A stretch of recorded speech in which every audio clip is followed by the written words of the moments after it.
Hi, you've reached the High Fashion Hotline. Hi, Labor Day's the end of summer, but I'm not ready for my summer style to end. It doesn't have to. At Old Navy, you can still get amazing dresses and tees. Old Navy? Yep, summer's ending, but saving on Old Navy style is just beginning at our pre-Labor Day sale. Right now, get 30% off all jeans, 40% off all dresses, and 50% off all tees for the whole family. All jeans, dresses, and tees on sale? Yep, at 30, 40, or 50% off at Old Navy. I'm ready for that. High Fashion, Old Navy. Valid 8/24/8/30 in stores only. Excludes active licensed men's package and clearance. Blog Talk Radio.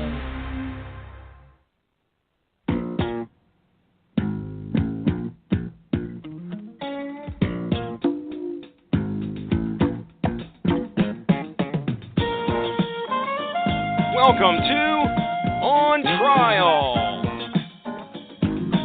starring Mark Radulich, also starring Sean Comer. Hope you're ready, Hollywood, because you're on trial.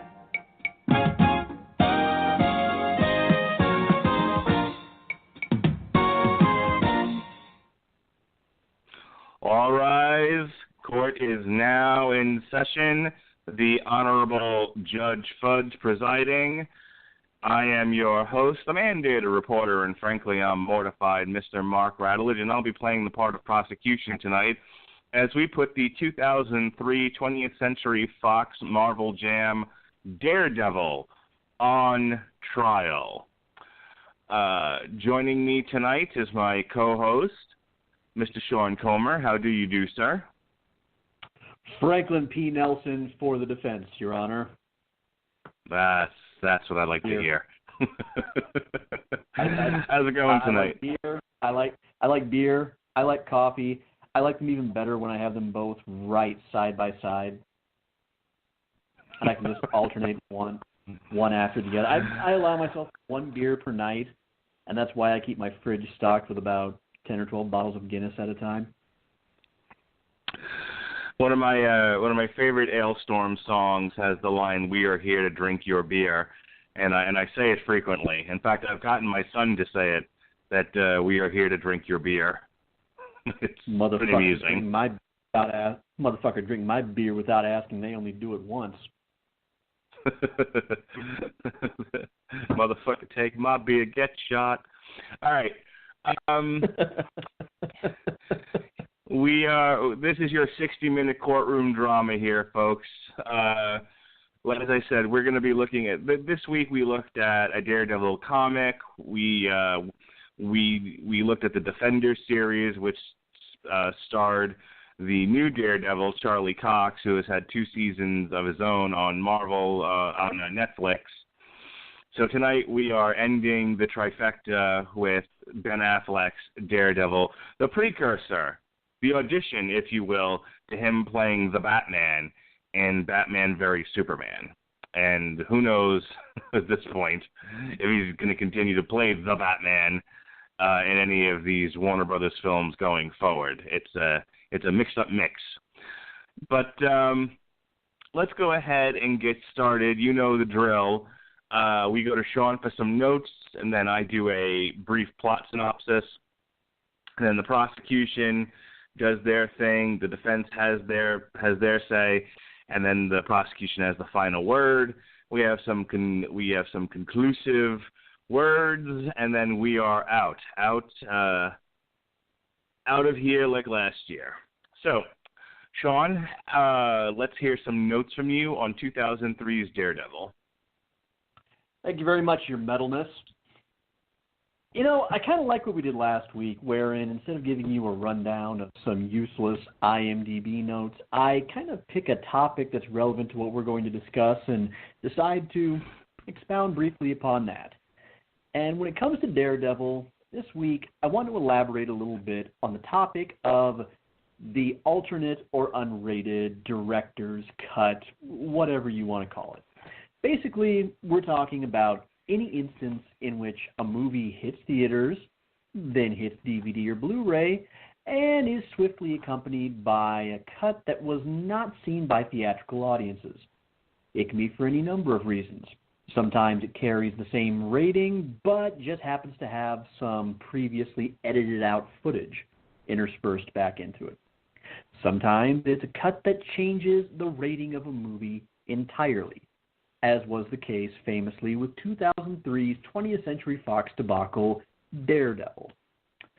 Now, in theaters, among fans and among critics, the movie was essentially savaged, and not entirely fairly. I mean, really, when we looked at the advertisements, it didn't look that bad. I mean, we didn't see anything glaringly disconcerting about it. But then we all sat down to watch it.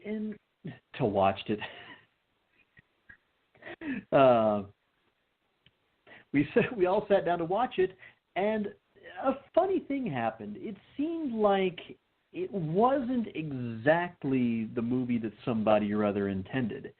And as it turned out, we were right, because the initial cut of Daredevil was actually intended to be rated R.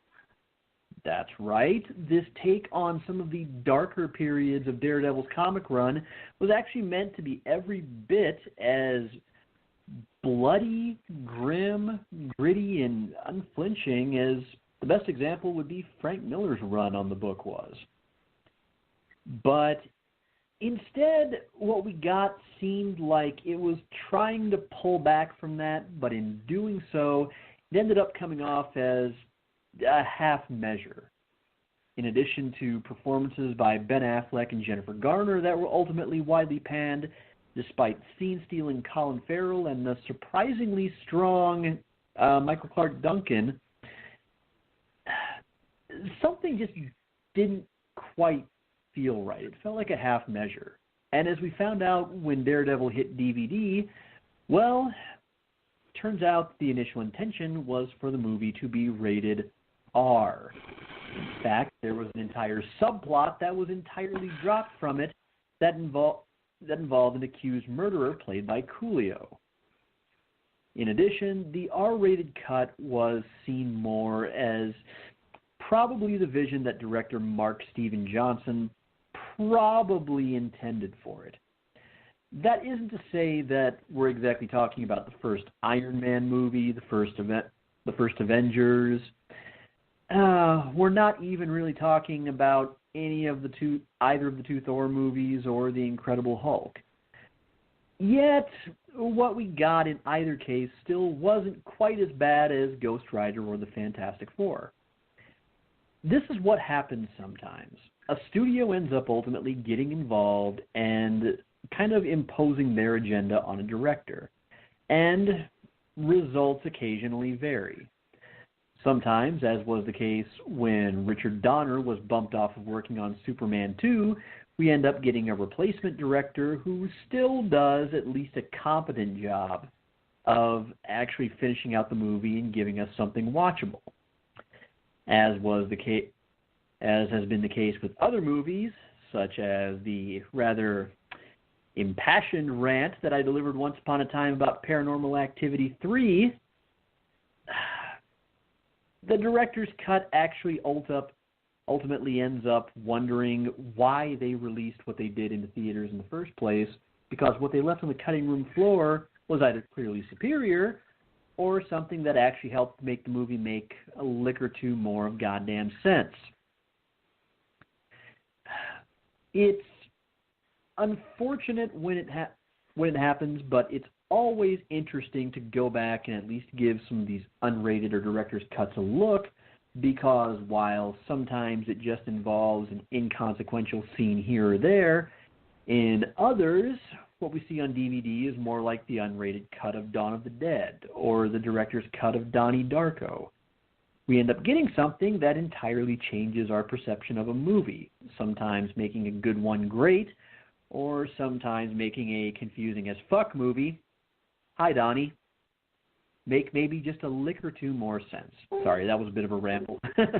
I've been working all day, but I assure you it'll be relevant when we get to my argument. Okay. Thank you, Sean, for that. Let's go ahead and delve into what could be laughingly called the plot of this movie. We begin with Daredevil, who is high atop a church in Hell's Kitchen. He falls to the ground.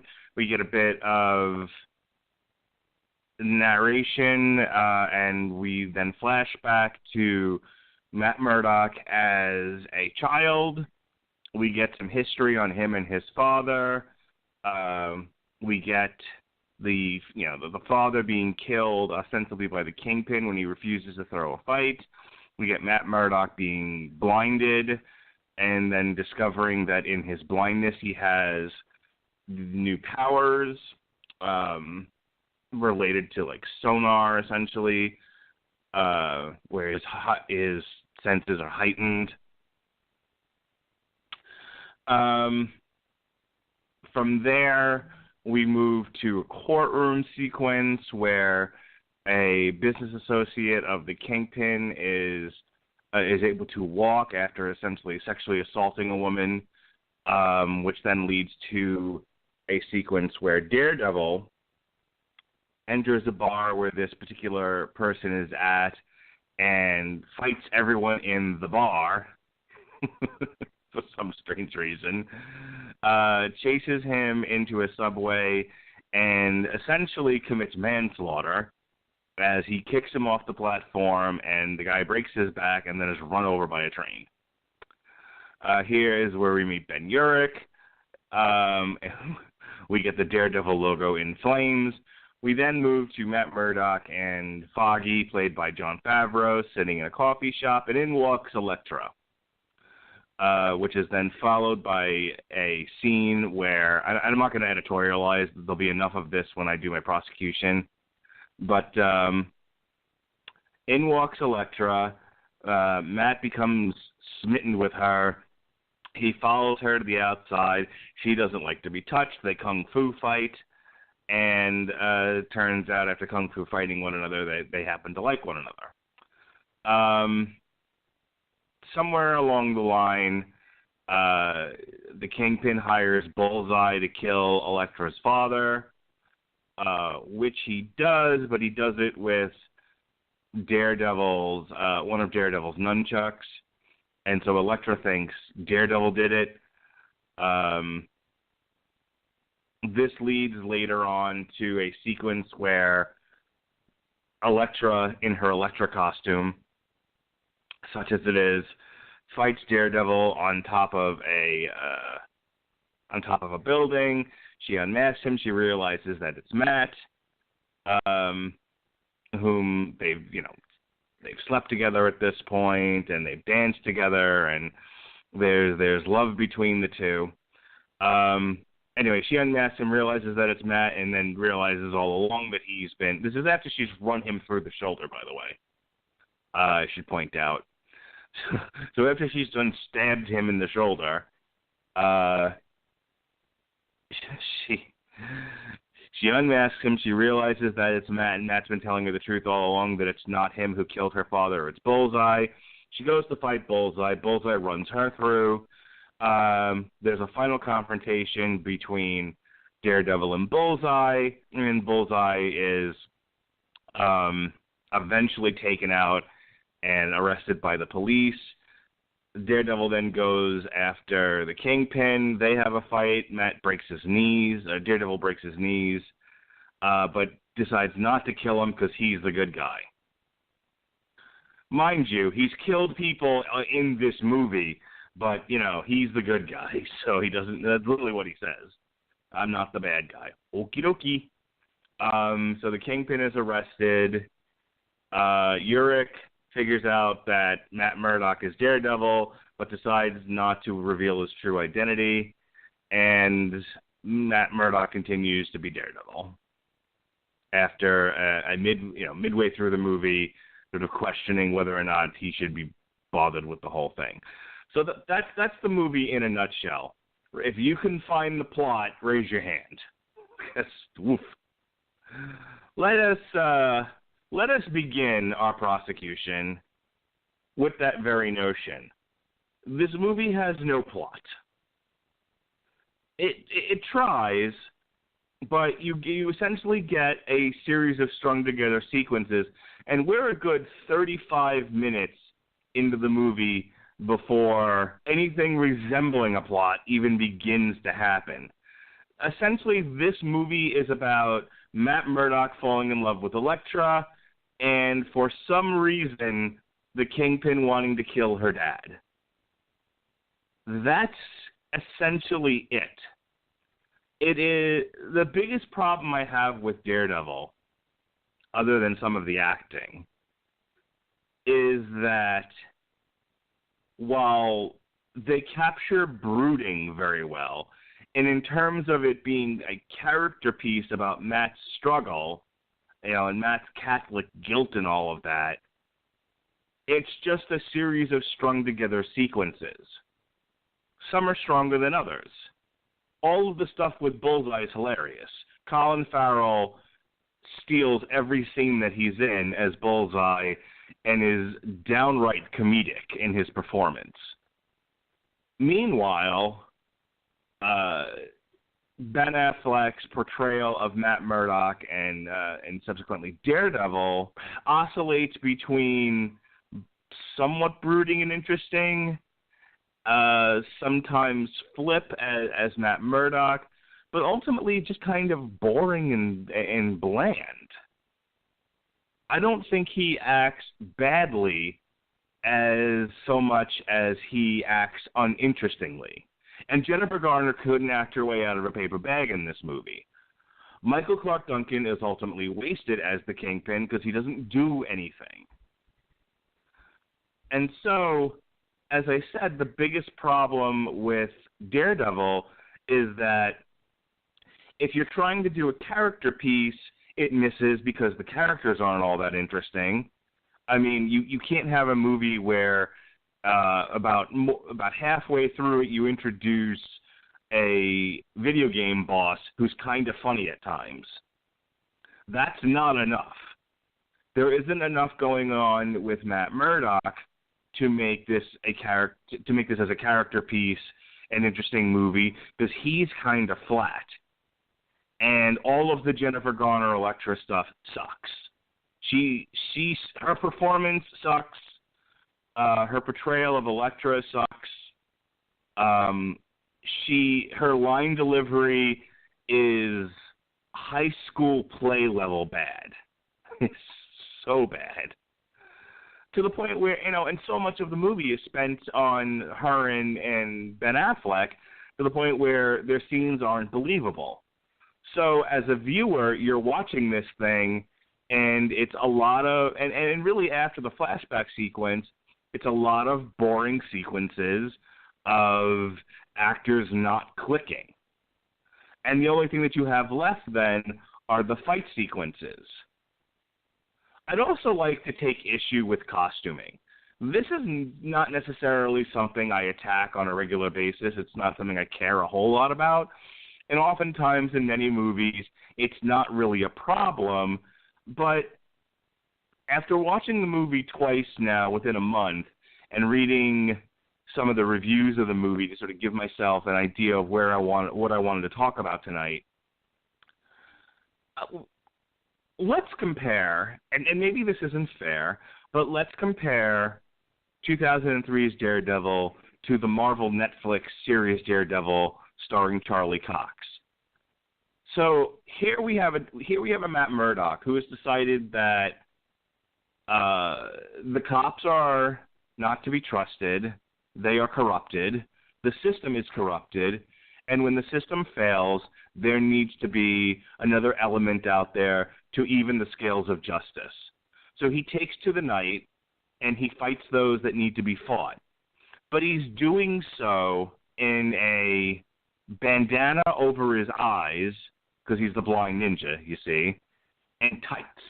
Just regular black tights. And it isn't until midway towards the end of season 1 that he has a suit, but the only reason he has the suit is he learns of a material that is light and weight but can save him from a knife thrust. He comes to realize this because the Kingpin has a suit that is also essentially armor, light in weight but effective against certain attacks. So he has the suit made, and he gives it a little flair with the horns because he is the devil of Hell's Kitchen. See how that all makes sense?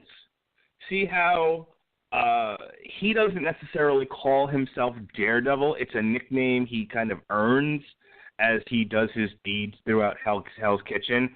And the costume comes along kind of naturally out of a need to not be stabbed or shot. It's the same thing with Batman Begins. Batman Year One, the comic book, a similar thing. The costume comes very naturally out of a need to not be killed while you're fighting as a vigilante in the streets. Now let's look at 2003's Daredevil. He's wearing a leather bondage outfit with the Daredevil logo on the side. Now, Batman purposely dressed up in an outfit to scare the shit out of criminals because criminals are a cowardly lot. What the fuck is Daredevil doing? He's in a bright red gimp costume with did he decide he was Daredevil? Did he give himself that moniker? See how it's a lot of unearned stuff going on here, and it's just, it's essentially the writers of this movie going, well, you came to see Daredevil, so here's Daredevil. That works in the comic books, but as we've seen in film, you have to earn those things. You have to earn the name, which oftentimes one of the tropes in these movies is that it comes from a reporter giving you that nickname. You are the Batman. You are the devil of Hell's Kitchen. It's very rare you have an Iron Fist situation. I am the immortal Iron Fist. Will you dub yourself that name?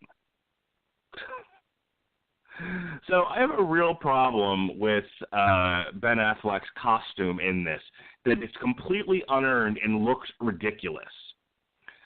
But my favorite costume ridiculousness is Elektra, when she decides to take to the night. Now, they established earlier in the movie that she's had a new sensei every year since birth, essentially. It's how she became a ninja herself. And when she decides she's going to, as a ninja, fight the man who killed her father, she also dresses up in a leather bondage outfit. I understand comic books be comic books, and they're trying to honor the comic book in some of these costumes. But think it through, people. She looks ridiculous. Her boobs are all hanging out. Her midriff is hanging out. It's like, come on. If you're out there with your size and you're wanting to kill them, avenge your father's death, you're not going to dress up that way. And if you do, you deserve to be stabbed.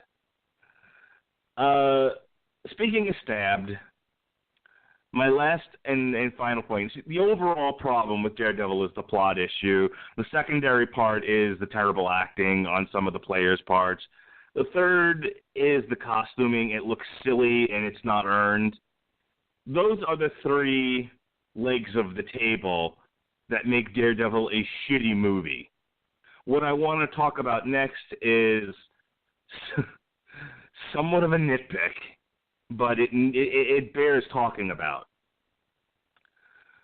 So Daredevil is stabbed through the shoulder. I mentioned this before. Okay? He is stabbed through the joint between his shoulder and his arm. And he's, this is after Elektra's kicked the shit out of him, and he's left lying on the ground, and she unmasks him, and oh shit, it's Matt. Okay. So he should not be able to have use of his arm at this point. Daredevil doesn't have a healing factor. He's not Wolverine. He also doesn't have the ability to leap tall buildings in a single bound like fucking Superman. But I digress, and I'll get to that momentarily. The entire final act of this movie, post him being stabbed through the shoulder, he miraculously has use of that arm. I say again, He was stabbed through the shoulder. The actual thigh went right through. You could see the tip come out. That's the end. He shouldn't be able to use that arm, and yet he does. In fact, in the fight with Bullseye in the church, he's swinging around like Batman and using both of his arms. I mean, this is the kind of thing, everyone take a drink. I'm about to make a wrestling reference. This is the kind of thing Jim Cornette talks about in terms of selling.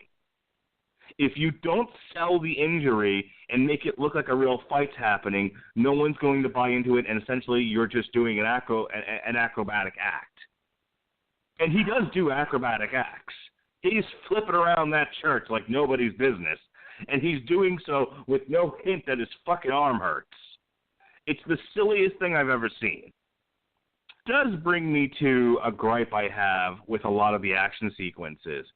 And I read a lot of reviews that talked about the action sequences being somewhat the saving grace of this movie. I would declare that it's not. That even the action sequences sort of fall flat. There's some fun stuff with Bullseye throwing things that looks interesting, but where it loses me is Daredevil leaping over buildings. Yes, he does have the use of the grappling hook, and when he uses the grappling hook, I'm kind of okay with it. But there were sequences in that church fight, as well as earlier on in the movie, where he's a ninja. He's not the man. He's not Superman. He's not the Hulk. He shouldn't be able to jump that high. We're talking flat-footed, able to jump several stories in the air. Give me a fucking break. Like, I can handle him diving off a building and swinging like Spider-Man with his grappling hook. I'm willing to buy that. I am not willing to buy him jumping 2-3 stories in the air. Your witness, sir. Thank you, Fudgy the Judgy. So, boy, thank you. With some of those ill-made points, I actually get to skip my bit where I talk about the director's cut for a little bit. So, thank you. You helped lend my argument a little bit of structure. So, to start with, let's begin with discussing the costumes, because that's a moderately easy one, at least in one case, to punch a few holes in. First off, let's start with Matt there.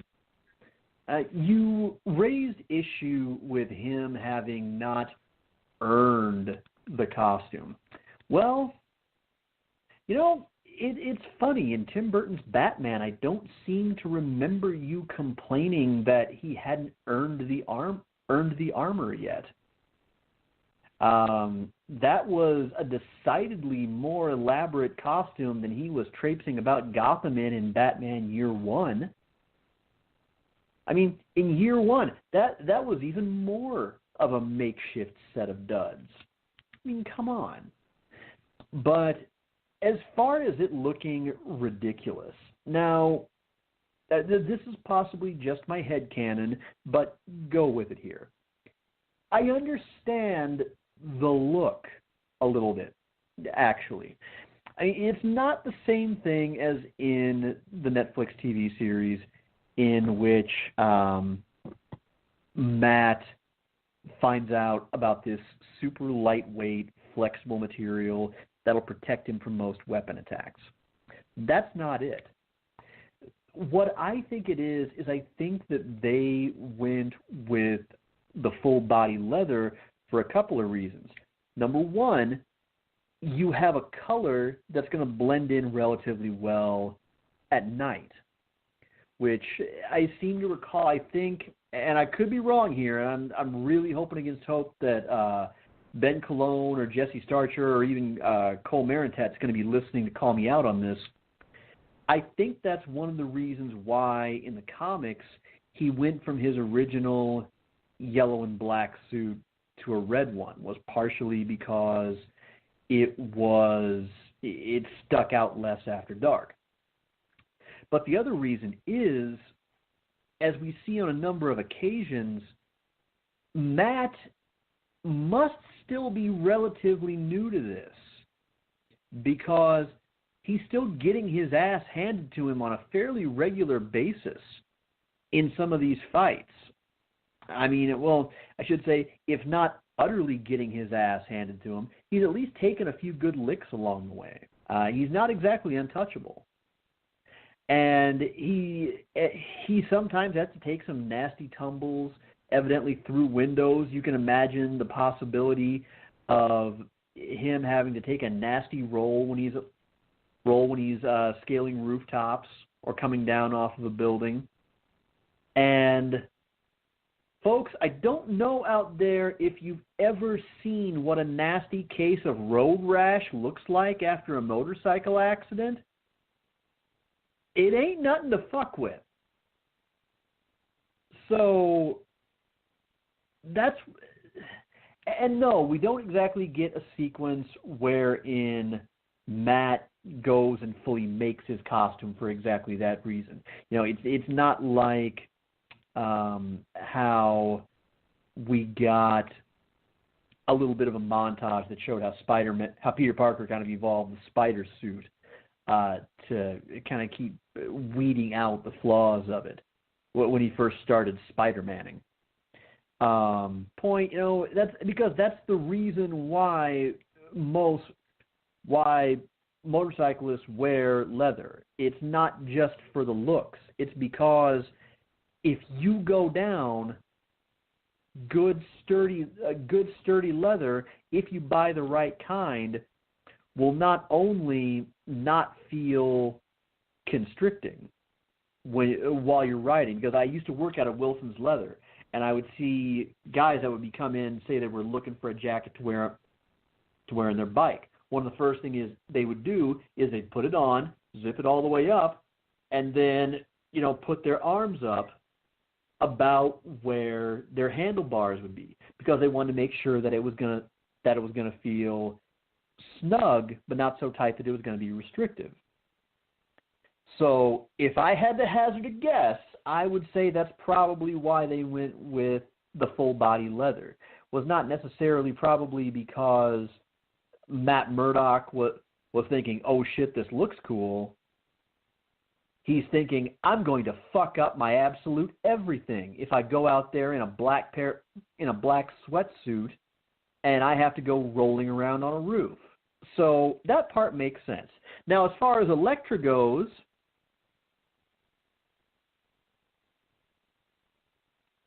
so anyway, that's enough talking about the costume.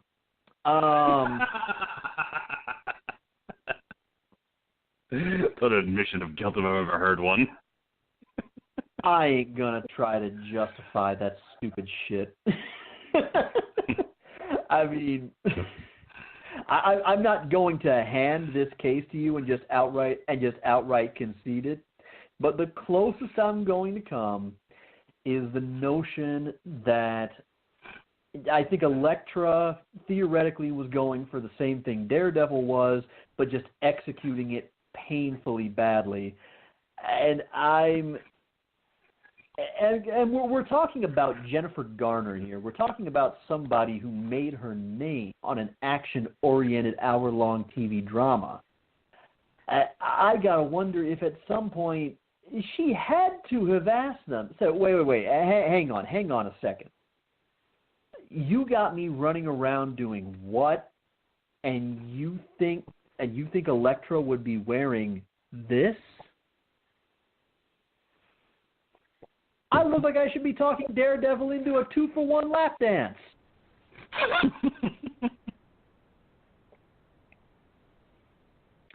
I mean, there's not even a half-assed justification.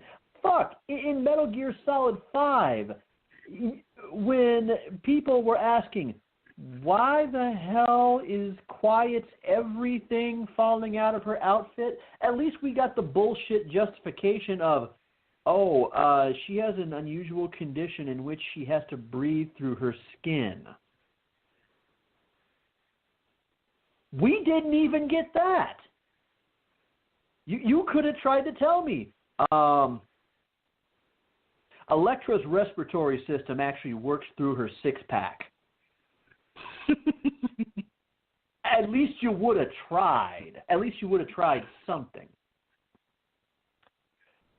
But that takes care of that. So that being said, let's move along talking about the actual performances, because it's going to lead right into my next point. First off,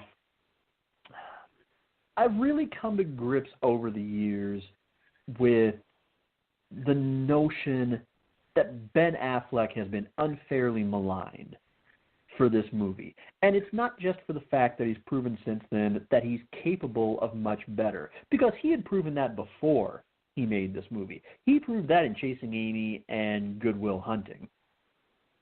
No, I say that because I have a hard time holding him entirely at fault, because he actually plays an excellent Daredevil and Matt Murdock. He's just playing the wrong Daredevil and Matt Murdock.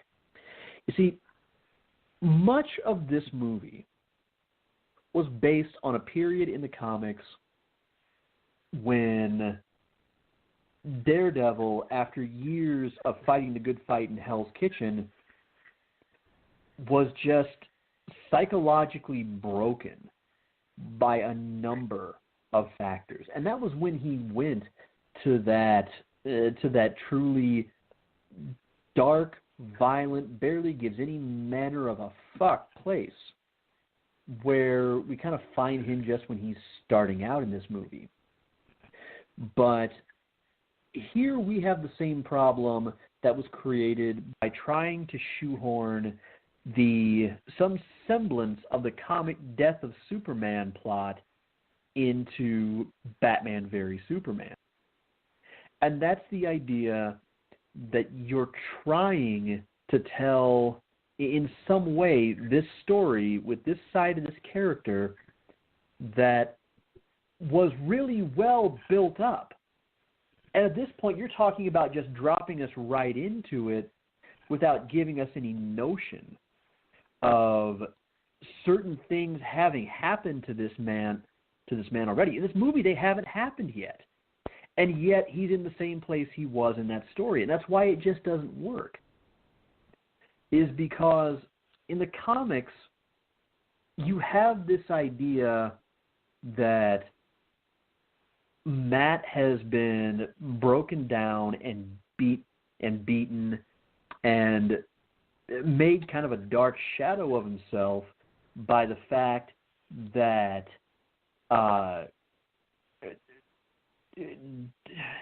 Karen Page's entire life has been just pretty much flushed by a number of vices. He's watched Elektra be killed by Bullseye in a cold, brutal fashion.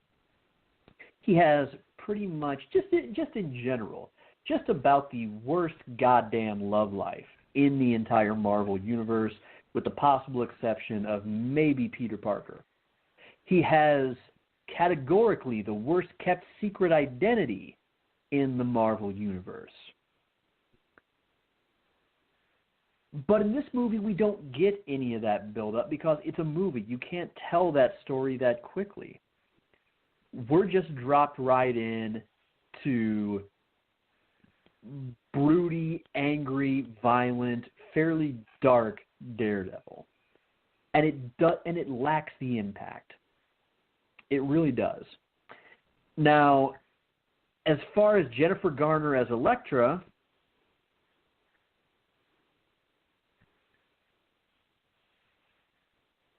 you know who I really enjoyed? I really enjoyed Colin Farrell as Bullseye. In fact, he did a fine job really making up for the fact that it's almost like how entertaining and just scenery chewing and charismatic his performance was, probably due in no small part for a change. He didn't have to mask his natural Irish accent. He made up for the fact that, well, Elektra is... I mean, Jennifer Garner was physically cut out for the role. She was more than physically than physically up for it. She was a perfect match for it in that sense. Right down to falling out the goddamn leather crop top. But just acting-wise, she would be the first of two people that would just make us all wonder, why is this such a damn hard character for people to get right? What is so difficult about this? I mean, you can give a character emotional weight. It's okay. It's fine to do that. Nobody's going to think any less of you. Because, unfortunately, that's a good segue into talking about how the story of the theatrical cut really fails in ways that the R-rated cut doesn't. And number one is the fact that the theatrical cut focuses to an excessive degree on the romance between Matt and Elektra. It's not even between Daredevil and Elektra. It's just between Matt and Elektra.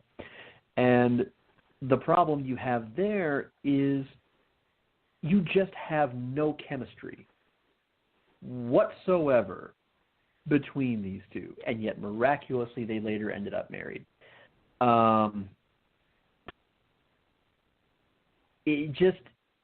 Every scene it's dragged down.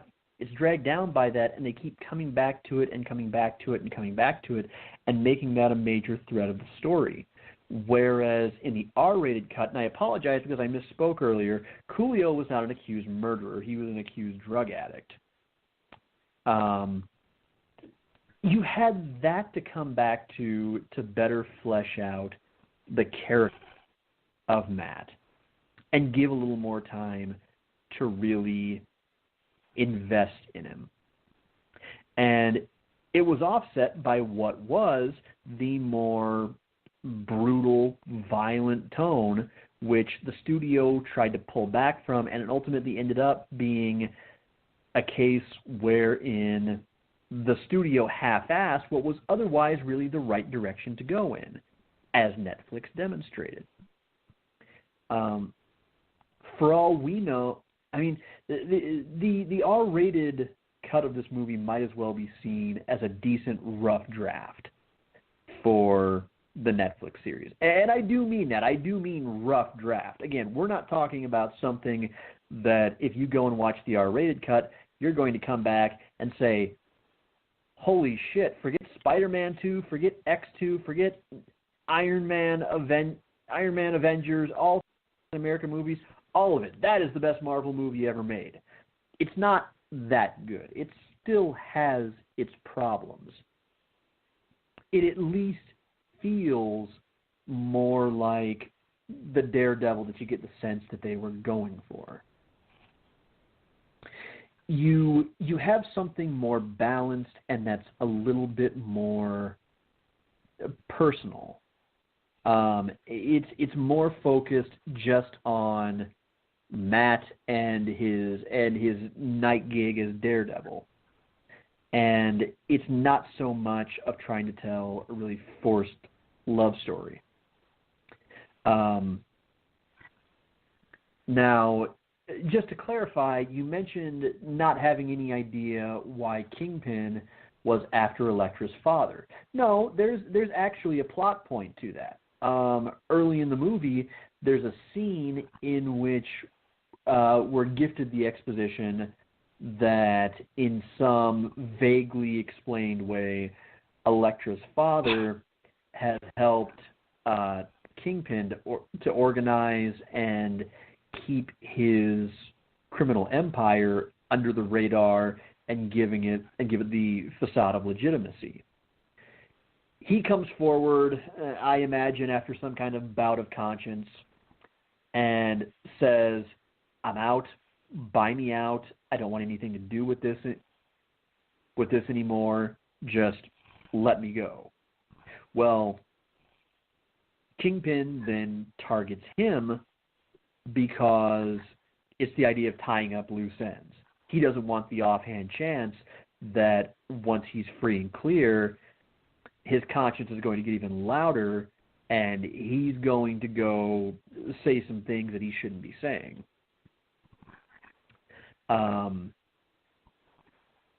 So that makes it a little more clear. But again, there was a reason why I brought up the idea of alternate cuts. And that is that the proof is in the pudding when it comes to the R-rated cut.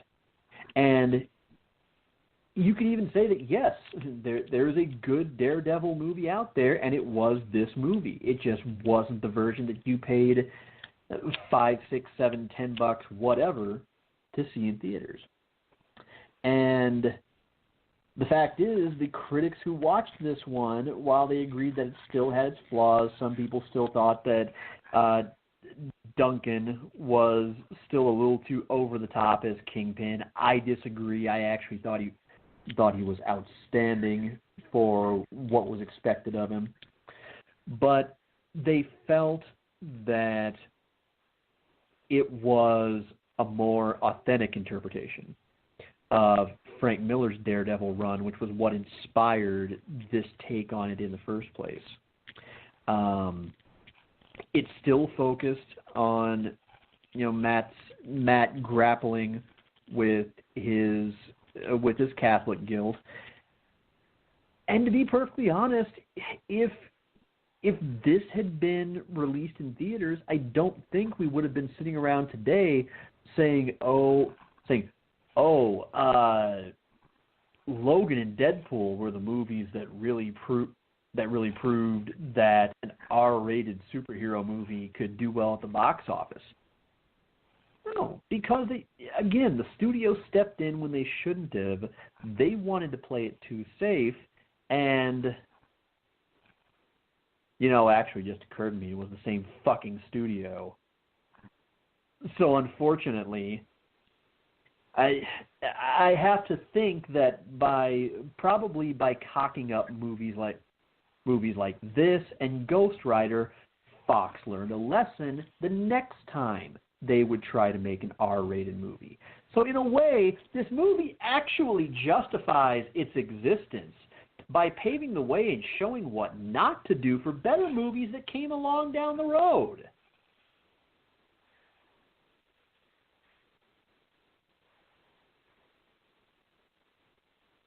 Yeah, I'm done. Yours.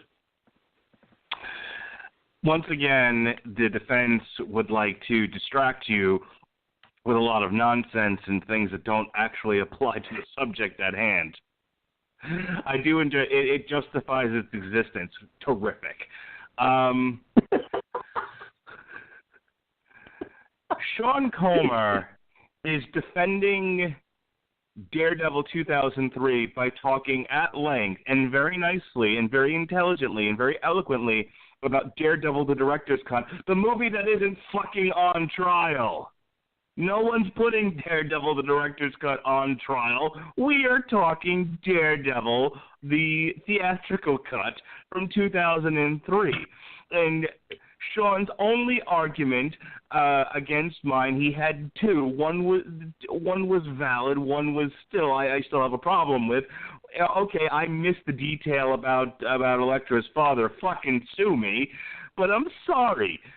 Batman's costume had purpose. Batman's costume specifically dealt with the point of he was trying to scare the shit out of people and blend in the shadows. How the fuck does red blend in at night? It was dark red. Yeah, okay. It's blood red first. Okay. Wait. Pump your brakes, son. No, I'm looking at a can of Rockstar Pure Zero, which is sitting on my desk right now. The watermelon flavor. That is red. That is red as shit. That is like Arizona Coyotes home jersey red. Let me ask you a question. Okay. I just want to ask you this one question. You're set to mug somebody. Let's not be pedantic and argue, well, I would never mug somebody. You're going to mug somebody. You are going to commit a street crime at night. I give you two choices. You can either wear black or you can wear red. Which one are you wearing? Well, that depends. Is my name Daredevil?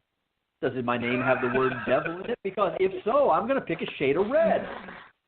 And I still argue that name wasn't earned. He just this is I am the immortal Iron Fist. Oh, so you are, sir. La-di-da. I'm sorry. Wait, crazy person. Wait a minute. Because I just realized something. No, you also missed why he was named Daredevil. You somehow didn't pick up on it.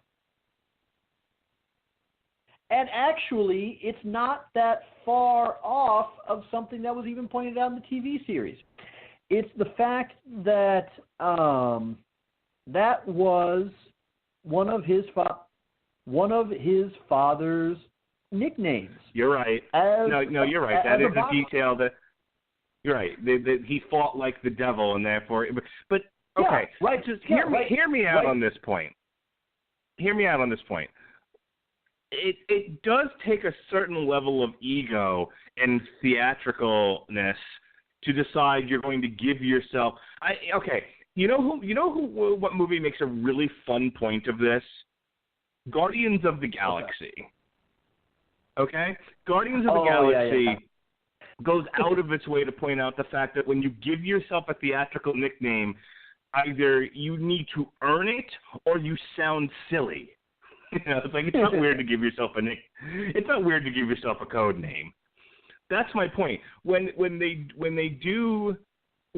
an issue of the press is naming you based on your deeds or based on your image, that's one thing. And unless you're the immortal Iron Fist, it's a little silly to go around calling yourself some sort of comic book superhero name. Not in a world that's supposed to be presented as realistic.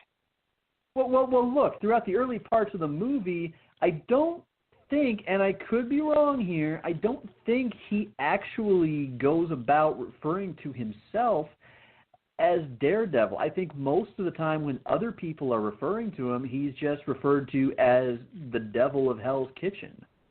There's a DD on his costume. That's what I'm jumping up and down and screaming about.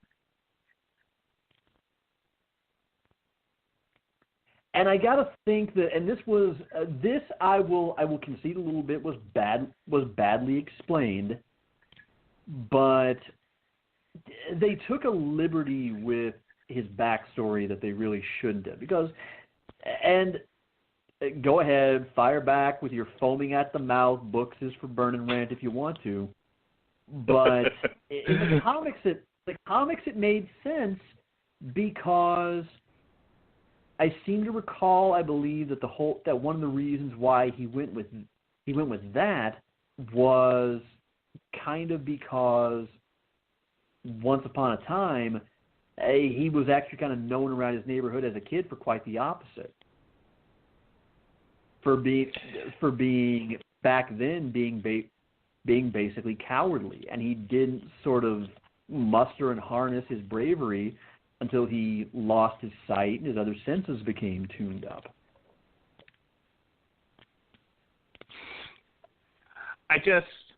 Here's the thing, and because we've got about 6 minutes left, and I want to get to a conclusion here. By the way. You take the DD off the costume, I don't make an issue out of it. Because, again, unless you're Batman and you are purposely trying to scare the shit out of people, I'm not getting why that needs to be there. It has no function unless you're being theatrical. And I didn't get the sense that he was doing the I am the night, criminals are a cowardly lot routine. Because I'm willing to accept your argument that he chose leather because it's light in weight, but it'll also protect you from certain degrees of attacks. Okay, right. Point taken. But does the DD need to be there? Who's going to fucking see it? You're punching anyone that's going to see it. Why would you want it there in the first place? Why would you want any... What's wrong with him wanting to have a bit of style? Okay. Case... And case closed. Yeah. Well, I'm Daredevil, so you are. Have you met the Iron Fist? Ridiculous. So, I would like to point out I haven't watched Iron Fist or Defenders yet. So. Okay. Danny Rand likes to let people know he's the immortal Iron Fist. It's hilarious every time he does it. In any case, here's my 50 words or less on this movie. I don't hate it. It's like I said, it's a little hard to follow at times and stay interested in because, like I said, I truly believe it is a bunch of strung together scenes with very little plot.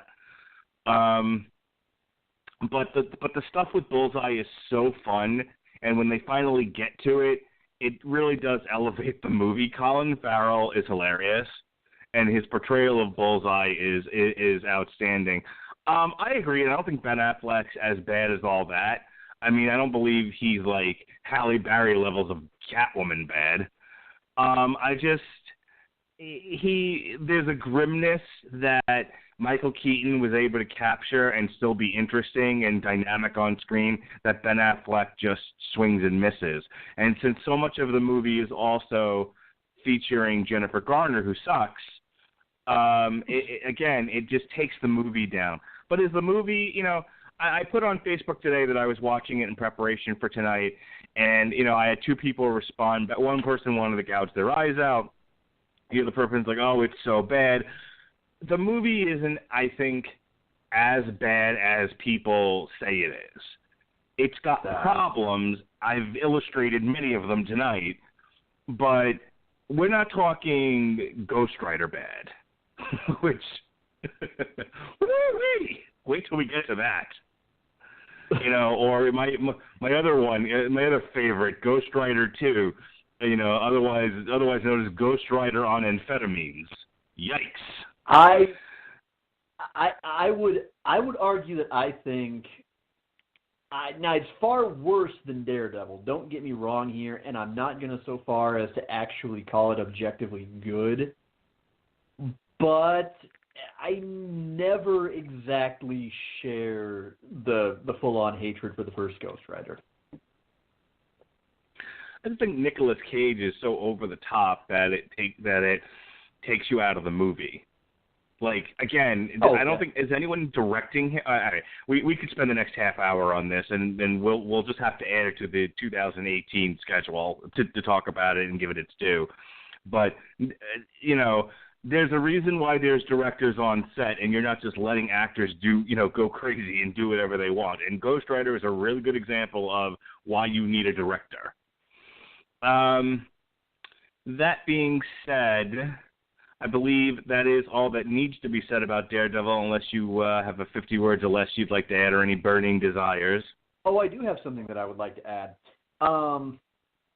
Affleck, again, when it comes to superhero movies, you have to have somebody who is physically, who is kinetically up for the part.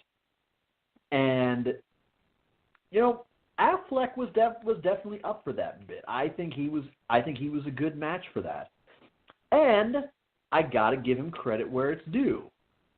Another way in which this movie justifies its existence, it was a proving ground in which Ben showed that he could capture the brooding, constant seriousness that would go on to actually make him a surprisingly halfway decent Batman. So by paving the way for something good, it's a decent thing that this not good movie actually exists. Well, Sean is from the Time Travelers R Us attorney's office.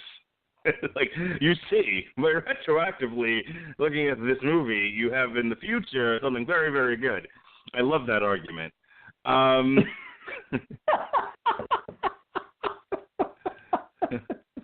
You don't know it yet, but this piece of shit's actually gonna give us something really, really good 20 years from now. It's gonna be fantastic. Just you wait. When we get around to Ghost Rider, I'm gonna have to refine a closely related argument in which I point out that yes, Nicolas Cage is certainly bad, but just give it another decade or so, he's going to make this terrible, awful movie based on a series of really lame, cheesy Christian novels.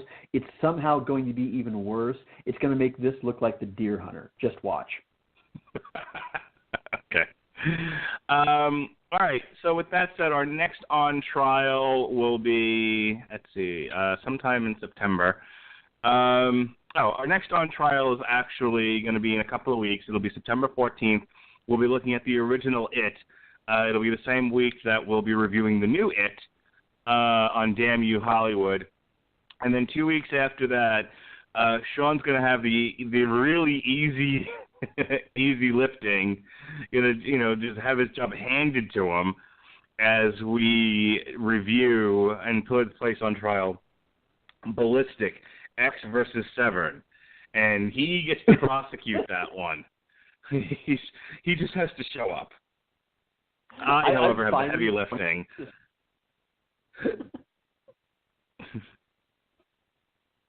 I have the heavy lifting of actually having to figure out how I'm going to defend this thing. I've never seen it, but it's on a Netflix list of being one of the worst movies ever, and challenge accepted. So that's what we're doing in the month of September. September 14th, we're looking at It. September 28th, Ballistic, X versus Severn. In the meantime, what's going on? Severn. Really? Yes. Yeah. Does the winner go on to fight Hoist Gracie in the finals? X versus Sever. All right. This past week. Oh God. No Ken Shamrock, no Dan Severn. Oh, but no chemo either. No chemo. No guy coming out on a cross. Like I said, this past week, in honor of the Defenders, we looked at Daredevil, Guardian Devil. We did a review of the Defenders. On the Metal Hammer of Doom, we looked at the new Kame FDM album, Hell Yeah. Next week, we have only 2 shows scheduled here on the Radulich and Broadcasting Network. We're going to do, Pat's going to come on. We're going to do a TV party tonight for Game of Thrones Season 1. I've never seen a single episode of this. I'm going to binge it this weekend, and I'll tell you all what I think on Tuesday, August 29th. The Metal Hammer of Doom, we should have back Mr. Robert Cooper by then, and we'll be looking at The Haunted, Strength in Numbers. That's all from me for now. What do you got going on in your world, sir? Next week, I'm going to the Kansas City Renaissance Festival. Woo! Right. You did. Yeah. Are you doing any other writing or pod? Okay, go ahead. I've got a blog I'm working on setting up. I just need to make the time to sit down and write my first entry. I kind of know where it's going to go, but I don't want to necessarily, in this case, fill in any more details because I've got this bad habit of really wanting to kind of get people excited about something I'm working on, and then something comes up, and I lose all focus, and it never actually gets done. So I'm just going to say that more updates as they become available, but yes, I'm putting feelers out there to get back to writing about all things nerdy, be they news, video games, wrestling. Y'all know I'm a huge music fan. Just anything and everything, because quite frankly, I can only write for finance websites and surveillance equipment websites and whatnot for so long before I just kind of want to gouge my eyes out if I could just get something new to talk about for a little bit. But in the meantime, I will just say my usual spiel consisting of thank you to everybody who downloads us, who listens live, however you choose to listen to us. means the world to us. You are the reason, indeed, that we do what we do. Thank you, as always, to Jesse Starcher for that superb intro that I just love to hear every 2 weeks. Thank you to Jesse and Ben and Cole, guys who have just fed my growing love of comics over the last few years especially. And with that being said, I will just say that I'm Sean, you're not. Never dull your colors for someone else's canvas. All right, court is now in recess. Be well, be safe, and behave.